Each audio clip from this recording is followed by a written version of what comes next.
All right. Oh, we got a slight camera issue here. Hopefully we can resolve that. Doesn't really want to... Well, that should do. Hello, everyone. It is time once again for Workshop Wednesday. I'll admit I'm not feeling 100% tonight. Was feeling very ill earlier today, but I wanted to make some progress on this particular project. This is the board game we've been making. The board game of Valhalla, a classic Viking game. And we were playing around with different colors and different elements for the spaces. And so we painted, so this is basically the board, and you can see the board down there as the kind of idea, and here's what we sort of have. So there's the, actually we can kind of spin this around. You can see we have, there's the bottom, which corresponds to the bottom down there. and then it comes all the way up. So I've been painting the various aspects of this, various pieces. And so what I want to do now is finish that up. And you can see we have these various spots on the board, and I want to finish up this line for the track, and basically painting all the spaces. And then I want to figure out some way of doing the special spots here, because the board game of Valhalla actually has a special thing where if you land on some of the spaces down here near the bottom, you are safe from attack in the game. And I need to figure out some way of representing that. I might, we'll figure it out. And then also, there's a space here, as you can see by the arrow I've put here. There's a space here that essentially, like Chutes and Ladders, moves you back here if you land on it. So we're going to need to figure out some way of representing that. But I think, in general, I want to keep this curve. I think if we do have something that lands you back here, I don't want to interrupt the body of the serpent, so to speak. This is the Midgard serpent. So we'll keep the silver and all that, and we'll just keep on going and see if we can't get the rest of this figured out. So we have a nice body, so now let's just go ahead and do more of it. And I think we're going to use more of that. I think this was the sterling silver that we used before, so let's just keep on doing that. That does not look like pewter. So I'm going to remove the chalk line that I used before to lay out the curvature of this. Don't need that anymore. I did have some lines marked for the squares. I'm gonna have to basically redo that, unfortunately. And I can certainly remove that from up here now that that's dried. I'm trying to figure out whether I want to redo those marks. I think I want to redo those marks now before I paint, because after it paints, it'll be wet. It'll be hard to do that, I think. Well, no. Let's add some chalk here. You want to come out? All right. So looking at the board, 1, 2, 3, 4, 5, 6, 7, 8, 9, 10. We have 10 squares between the two. So we can, oh, and I see there's some marks here. 1, 2, 3, 4, 5, 6, 7, 8, 9. Cool, that'll work. So those are our marks for those, and then I want to double check. 1, 2, 3, 4, 5, 8, 9. Yeah, same thing down here. So we're gonna do just boom, boom. Oops, it's not very good. There, there, there, there, there, there, here, here, here, and here. Okay, so I know where those marks should go. I can now get to the painting. Cool, that's easy enough. All right, like I said, we're just gonna go with that. I'm gonna grab this brush, I think. So it's a very small brush, and I think that should be about right, yep, for that paint. I'm gonna move my paint over here so I can see it better when I paint. I'm gonna go in without any gloves on, because I don't think I really need it here. I'm just gonna put some paint down where you can see it. Hold on. Make sure you can actually see what I'm doing. That would be good. And I'm just trying to lay this down as a silver path next to that like copper. Now, obviously, if I have a lot of paint on the brush, I want to be careful that I don't goop it.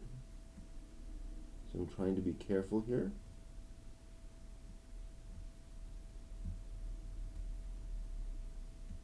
But I might even want to some of this paint off, not have it quite so heavy on the brush. All right. Continue dragging it down here. Fairly straightforward. It's tough when you have a bunch of paint at the bottom of the tub and you can't really tell where that paint line is as you dab the brush in. It's fairly easy to cause problems there. Now if I knew what I was doing and was more careful, I could do something cool here, such as like draw in scales, you know, and do some kind of little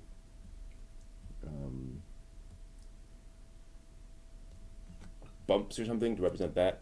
Let me see if I can't figure out. I think the focus on here is a little unhappy. Oops.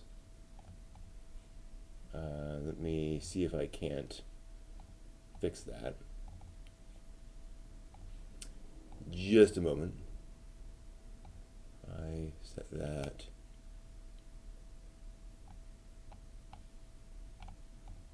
One sec.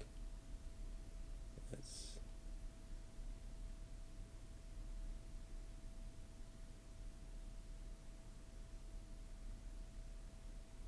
it's a little hard to see. We're gonna go with that. I think that's a little better. Yeah. Okay. Now you've also got to be careful here not to, put my hand in some place I've already painted. Just be aware of where I've put paint. And maybe there's some way of dabbing this in some way that would represent scales. I don't know how. Maybe like that a bit. Just do little lumps. That's kind of cool. Again, I have no idea what I'm doing. No idea if this will even look good.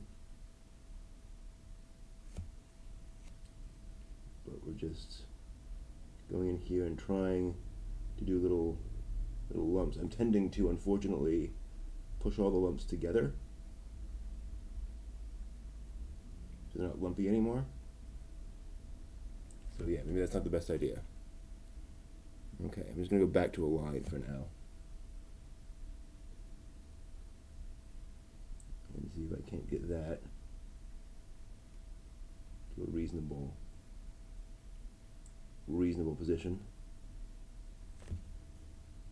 Perhaps the board game 2.0 will have scales, but for now I'm just going to give it this line. The paint's kind of thin there, so see if I can't add some more onto there. Again, trying not to overload that brush with paint, but also try to actually get some paint on there. Okay, there we go. Starting to come together. This is pretty cool. Not massively exciting, but that's okay.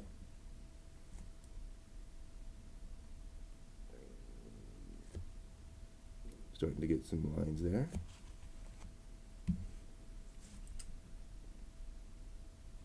And again, this is just kind of fiddly work as we go down here to make this a consistent kind of a border. And eventually we'll get there. So yeah, I don't know. This feels right in a way. Like, I think this is going to be good and fun. This would be certainly a remarkable kind of game board.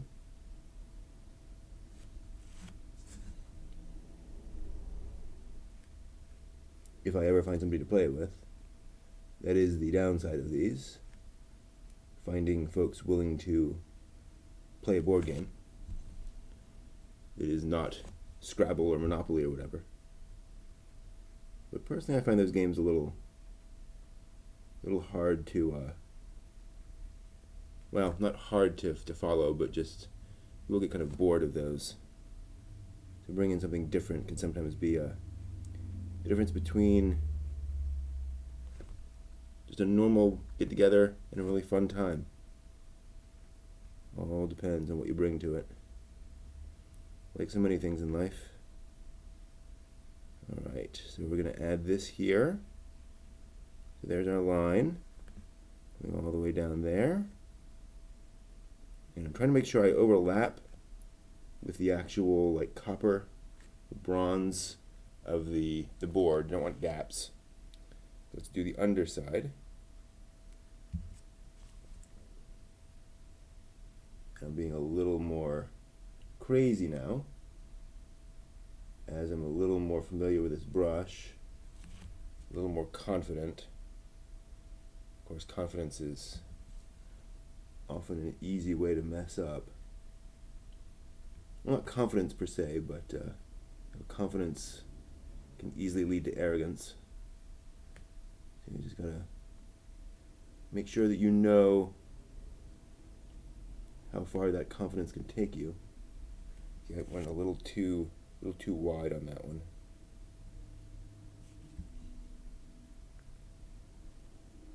Wider than I wanted. I could drag this over here. Yeah, not a lot of paint on that brush. That is definitely the hardest thing for me here, is figuring out how much paint should be on my brush to have a nice even line. I think it's one of those things that just comes with practice. Again, as with so many things in life. So we'll do this.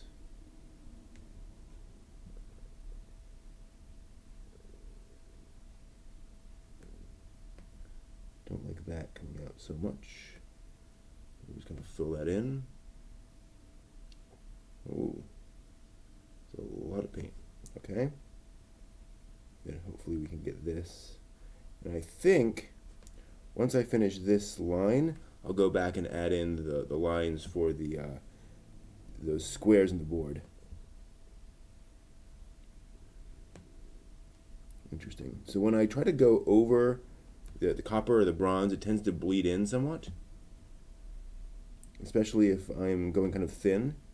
So I need to have a nice thick amount of paint on there if I want that to work. And I think it's also contrasting with relatively thin paint going over the black, which tends to create a darker, more defined silver. So I need to make sure I'm not messing that up. I'm putting in a good amount of paint there. Okay, that's created that. All right, let's go in and add the squares. So this is just subdivided, as simple as that. Just draw a line across. There we go.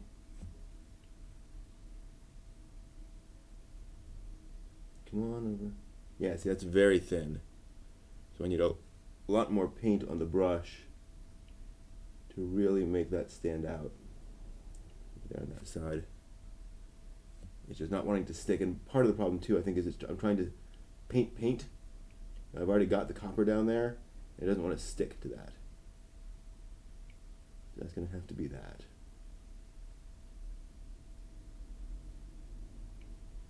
Okay. That's about as, I think, as good as I can get over there. And then we'll do the lines here. So we'll just go down like this and try to come back up the other side of the brush. And it's not sticking very well, but I think it'll do.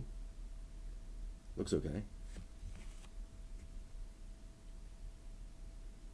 Okay, yeah, I kind of loaded up the brush, and that's definitely helping as long as I have a very, very light hand with the brush.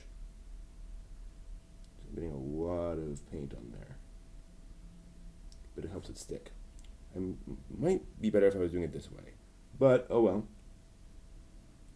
Too late now. Load it up with paint again. I kind of want to draw down a very thin line of paint, if possible. But that's not always possible, seems like. So I think this is just technique. I think I should also probably just be a little more firm with it and just bring that down. Yeah. I think when I'm dabbing it in these little tiny motions, it tends to quiver. But if I can just pull that down in more of a line, and I get something that's a little more firm, I can always go back in and go back over it. Yeah. Just got to be careful with the amount of paint on this brush. As I mentioned before, I'm just so cautious with this. It's the hard thing about art. You know, for me, I never know when I should be too cautious or when I should just throw caution to the wind and go nuts. Because when I've gone nuts before, sometimes that works out great and sometimes it just destroys the piece. Pretty much utterly destroys it. Right? I slap paint all over the place and it just doesn't look very good. So I tend to be perhaps overcautious with this.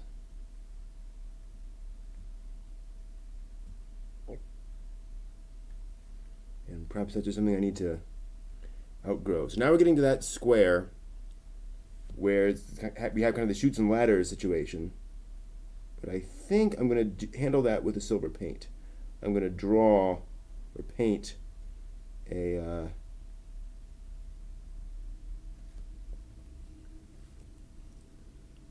some kind of a thing, like I don't know, like a channel connecting the two, like wind.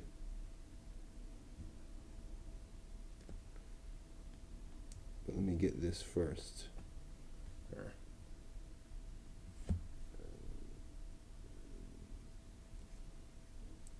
Yeah, it's really hard to see these lines. Let me get a bunch of paint.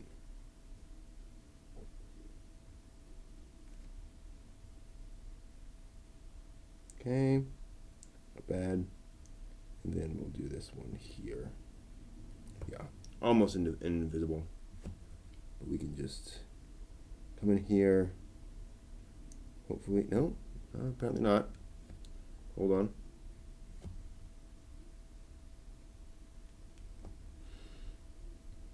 Wow, it does not want to stick there. What's going on? Let's just douse that with paint. Yeah, it's just an unhappy spot.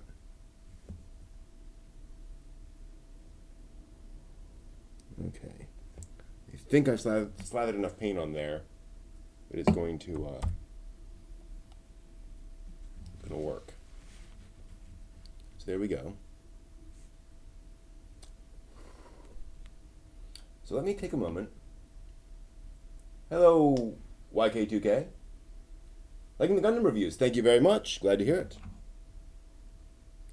So we have these spaces.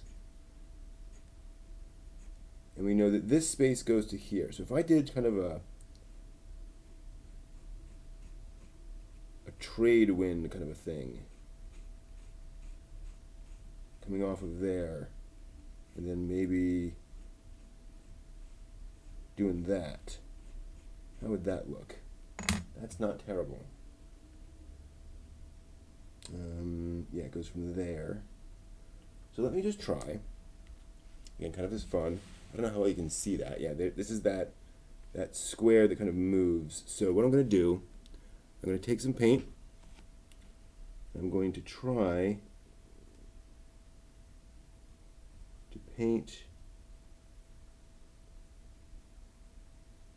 something going like this.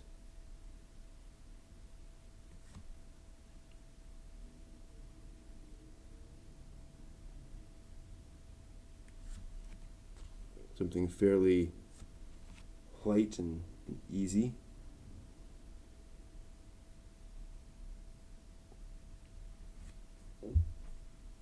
That represents that flow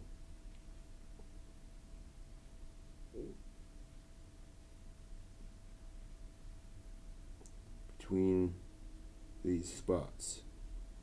And I might actually keep it fairly thin. I actually like the idea that this is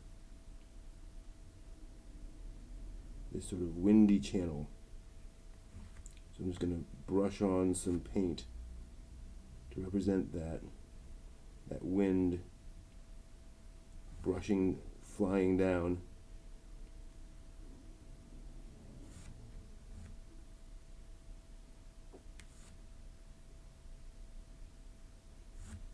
That's not bad. So yeah, so there's the flow back, where if you hit this square, you will be thrown back to that square. I think that works. All right. So now we get the rest of this, and I'm going to be a little more firm here.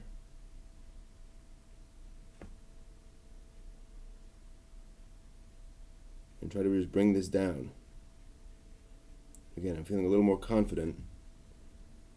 So I think I can just bring this paint down in a fairly clear line.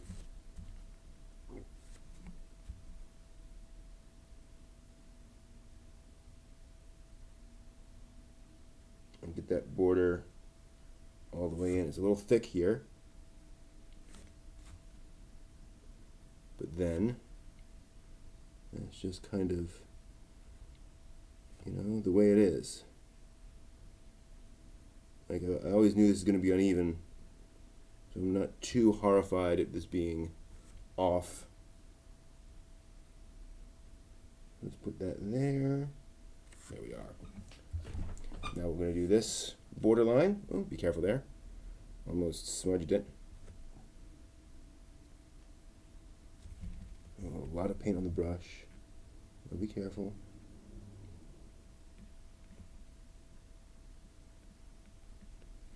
Okay.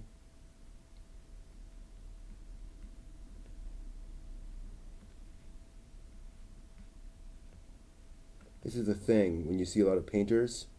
They're like, oh, just paint, just throw the brush on, just paint. It'll be fine. Well, they can say that because they've been doing it for so long that they have unconscious skills. And they kind of know where things should go. Whereas we don't. And if we just go willy-nilly, our skills will not follow. You have to learn those skills.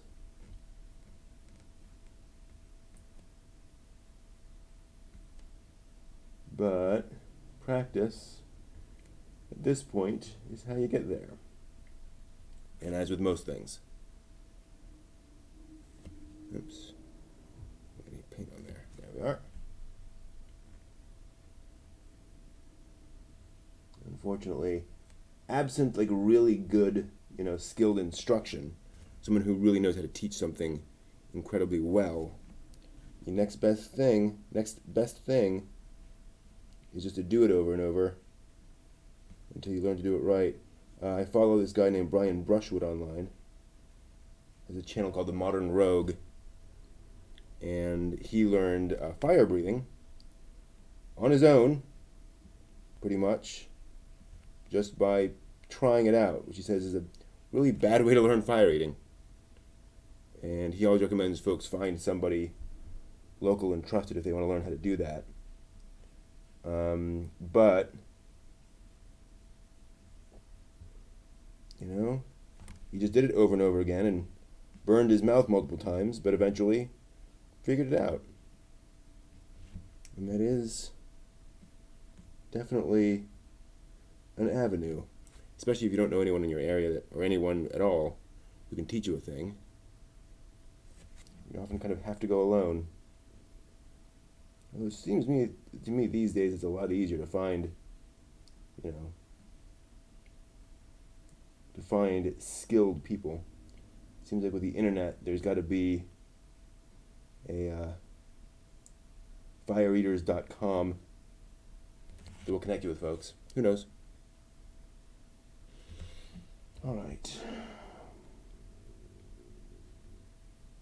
And this goes here. This goes here. And we're almost at the end.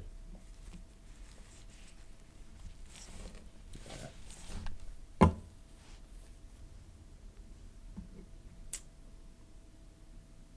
we go. Last little bit of that border there. Should we go ahead and border the head? I think we should. I think you should have a silver edge around him. There's like a... Actually, I kind of like this being a fairly soft border. Just enough there to see that it exists. Actually, I'm not going to do the mouth yet because I want to put in fangs. To my fangs find you.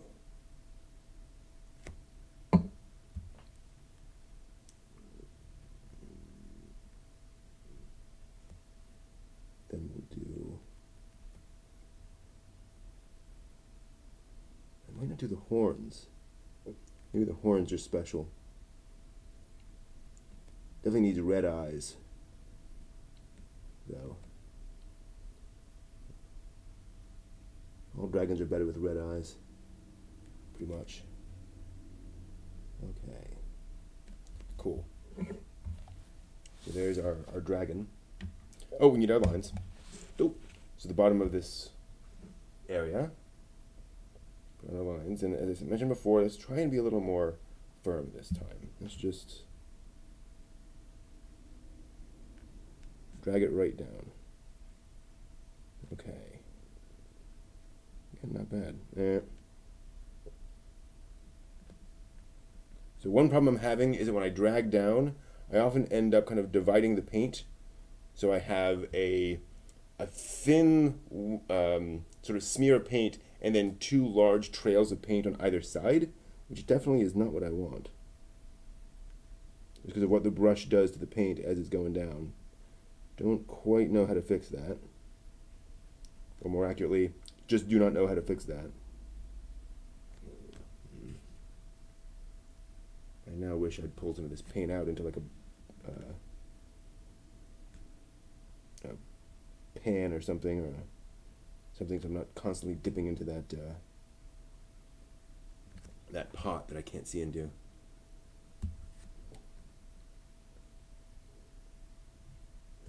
I'm wishing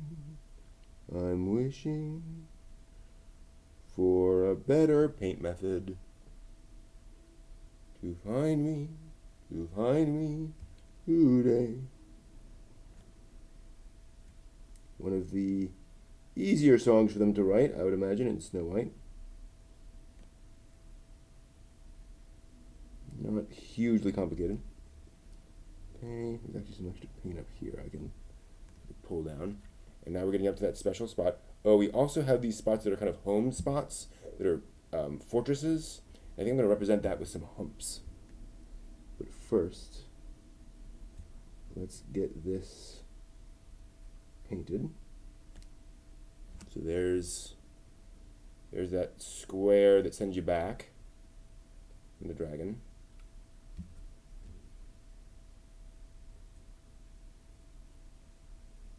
Cool. Yeah, I might have to come back here and reapply some of these dividers because they're so hard to see. But we can do it. We can make it happen. Not too worried. This one, the more I look at it, this might be more fun if the squares were actually a little bit less even, if they were like curved to represent like dragon scales. I think that'd be pretty cool. and actually work better. And maybe 2.0. And we have one more here.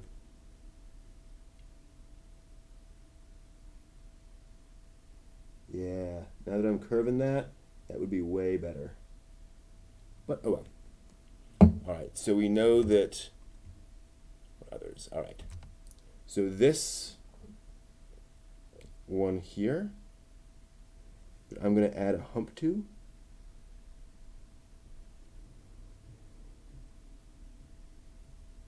Right there. That's a home. That's a fortress. A mighty fortress is this square.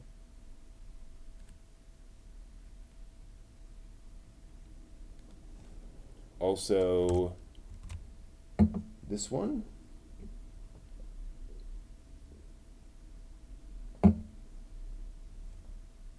Double checking. Yeah. So this one.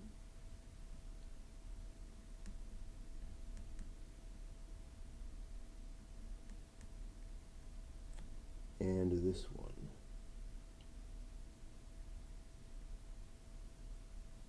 Let's make that a little more obvious. Okay, nice. So the ones with the lumps we know are safe from attack, if you will. Those right there. Nice. It adds a little definition to the dragon. Yeah, definitely now that I look at it, if I had curved each of these, it would look way better. Oh well. Well, we need a line over here, because that is an extra square. Oh, these are two squares, actually. And so we want to make sure that's clear to the player. There we are.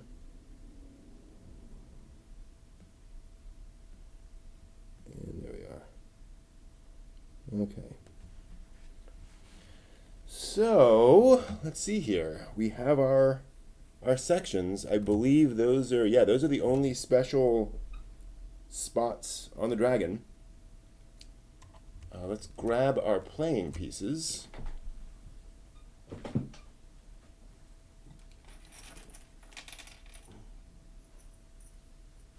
Here are, not all of them, but some of them.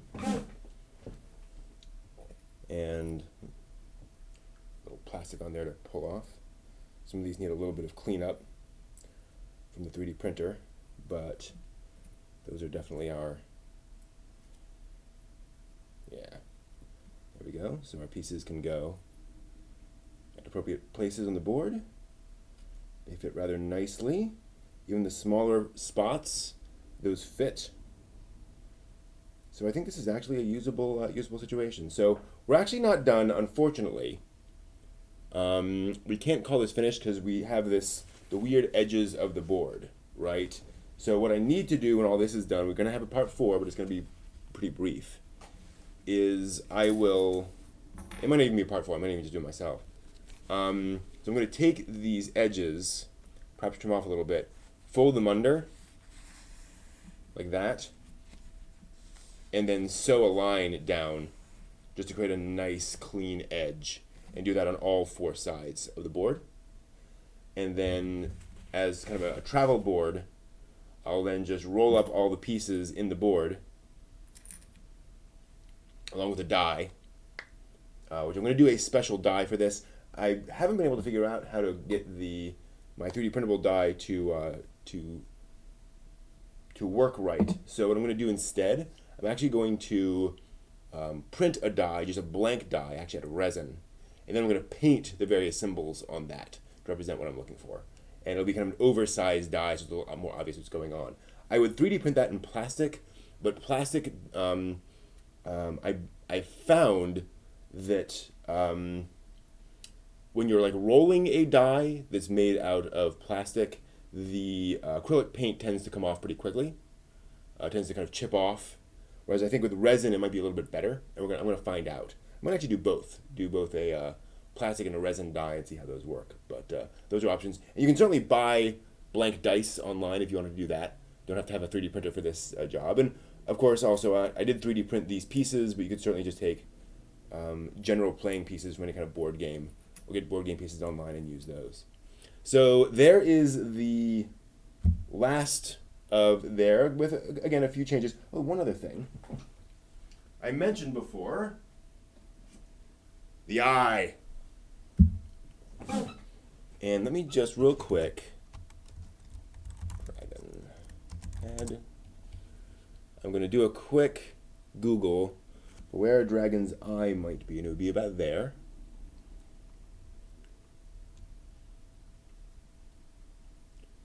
So what I'm going to do, before we go any further, I'm going to take my smallest brush. Oh, this is a new pot of red. New pot of red. I'm actually just going to dab it in the top of that because I have plenty of paint there.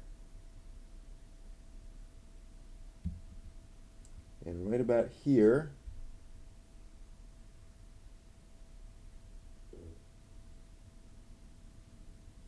I'm going to put in a nice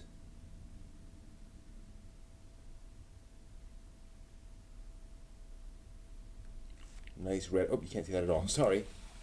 Put in a nice little red eye right there.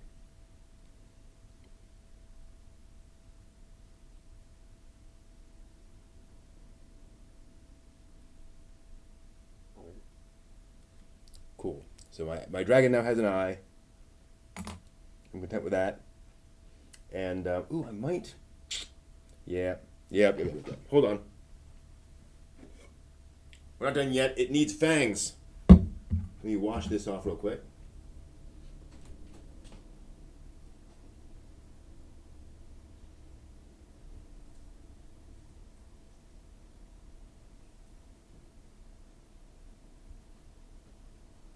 So because there was so little paint on that brush, I could just go into the bathroom and just rinse that right off. Doesn't need any more than that. And then I'm going to try to do some fangs.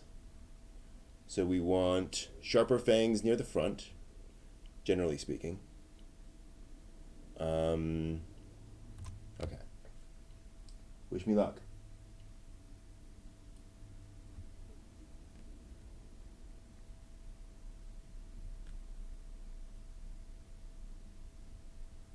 Eesh.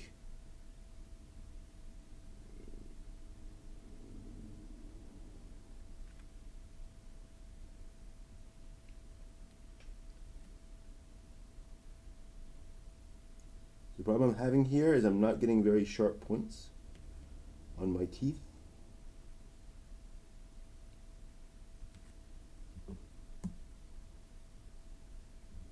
Perhaps I need an even thinner brush.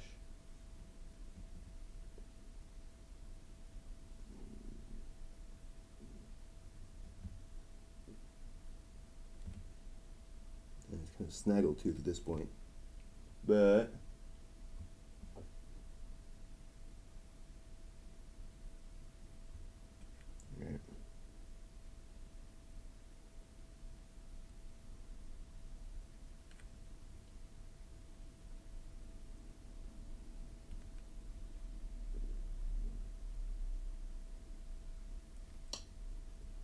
yeah, I need an even thinner brush. That's amazing.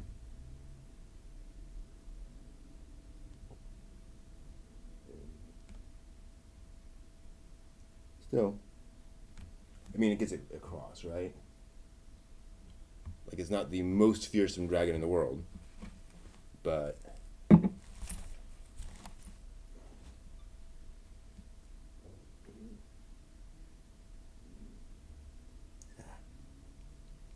too big.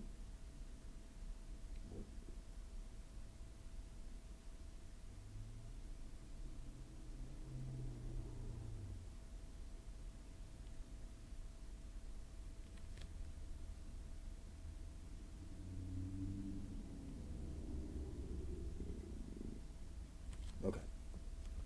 So there are the teeth of our serpent. Right? But, oh well.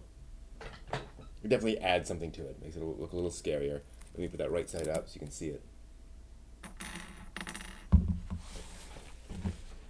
And before I do anything further, I should probably cap these paints so I don't upset it and put red paint all over the place.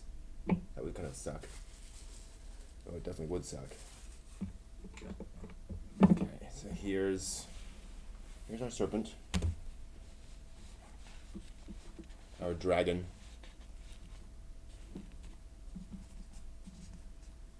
Again, not bad. I mean, it's not great, but it definitely looks significant. And like I said, I think I will finish this up by just cutting off the borders and then folding those under and sewing those as a finished border, and then that'll be it. That'll be the board for our board game.